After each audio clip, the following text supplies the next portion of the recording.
শুক্রবার সকালের বিমানে দিল্লির উদ্দেশ্যে রওনা দিতে কলকাতা বিমানবন্দরে পৌঁছলেন বিজেপি সাংসদ দিলীপ ঘোষ।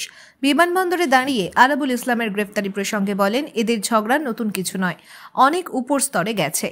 যার রাজনৈতিক শক্তি বেশি থাকে সে অন্যকে দাবায় পুলিশ দিয়ে। এদের এই অত্যাচার লড়াইয়ে সাধারণ মানুষ অতিষ্ঠ। এর কোনো সমাধান নেই, কেননা বড় নেতাদের হাত রয়েছে।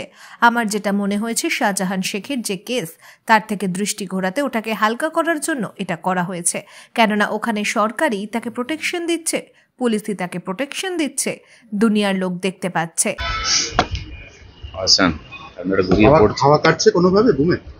না না, দেখো তো গার্ড খোলা, আওয়াজ হবে না। ওকে, না বুমটা দেখা, হ্যাঁ একটু ডাউন করে শান্ত। আমায় দিয়ে দে। আরাবুল ইসলামকে যে গ্রেফতার করা হলো, সেটা কি পুলিশের সক্রিয়তা, যেটা পুলিশ এ রাজ্যে সক্রিয় নয় বলে বারবার আপনার অভিযোগ করেন, নাকি শওকত মোল্লা তার অঙ্গুলি হেলনে পুলিশ এই কাজটা করে? এটা কোনটা? দেখুন, এদের ঝগড়া আজ নতুন নয়, অনেক উপর স্তরে গেছে।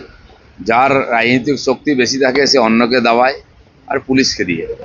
এদের এই অত্যাচার লড়াইতে সাধারণ মানুষ অতিষ্ঠ, আর এর কোনো সমাধানও নেই, কারণ রাজনৈতিক বড় নেতাদের হাত আছে। কিন্তু আমার যেটা মনে হচ্ছে, তার চেয়েও বড় কথা, শাহজাহান শেখের যে কেস, তার থেকে মানুষের দৃষ্টি ঘোরাবার জন্য, ওটাকে হালকা করাবার জন্য আর এটা করা হয়েছে। কারণ ওইখানে সরকারই তাকে প্রোটেকশন দিচ্ছে, পুলিশ তাকে প্রোটেকশন দিচ্ছে, দুনিয়ার লোক দেখছে, ওখানকার লোকরা দেখতে পাচ্ছে, কোথায় আছে জানে, কিন্তু পুলিশ জানতে পারছে না, কারণ তারা তাকে বাঁচাবার চেষ্টা করছে। সেই জন্য আপনাদের দৃষ্টিটা অন্যদিকে ঘুরিয়ে দেওয়ার জন্য এই ধরনের ক্রিয়াকলাপ হচ্ছে।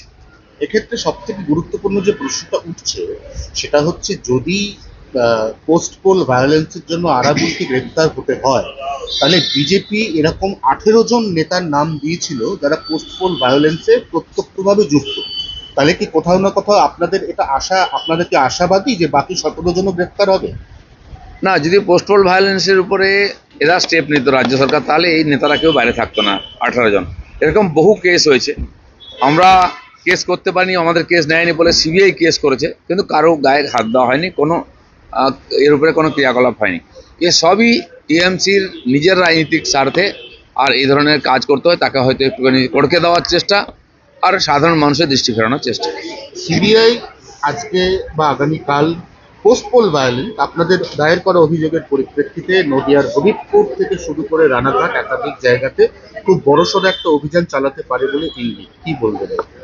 আমি জানি না কি হতে পারে, কি হবে, তো প্রত্যেক দিনই আমরা রিমার্ক শুনি, কিন্তু এই ধরনের জঘন্য অপরাধ যারা করেছে, পশ্চিমবাংলার মানুষের গণতান্ত্রিক অধিকার লুট করেছে, গণতন্ত্রকে যারা ক্ষতবিক্ষত করেছে, তাদের সাজা পাওয়ার দরকার আছে।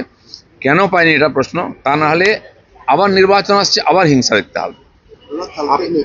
দেব দল ছাড়তে চাইছেন, কখনো বলছেন আমি আর নেই, কখনো বলছেন বিদায় ঘাটাল।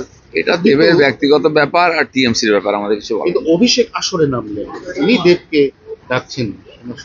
গতবারেও ভোটের আগে উনি মোটামুটি জানিয়ে দিয়েছিলেন ভোট লড়বেন না, কিন্তু তাকে জোর করে লড়ানো হচ্ছিল, কারণ দেব আর দেবী ছাড়া টিএমসি জিততে পারবে না। দাদা, দেব কালকে বলছে যে আমি ভোটে নাও দাঁড়াতে পারি, কারণ মুখ্যমন্ত্রী তিনি যা চাইবেন সেটা ওনাদের ব্যক্তিগত ব্যাপার, ওনাদের পার্টির আমার কিছু বলার নেই। ধন্যবাদ।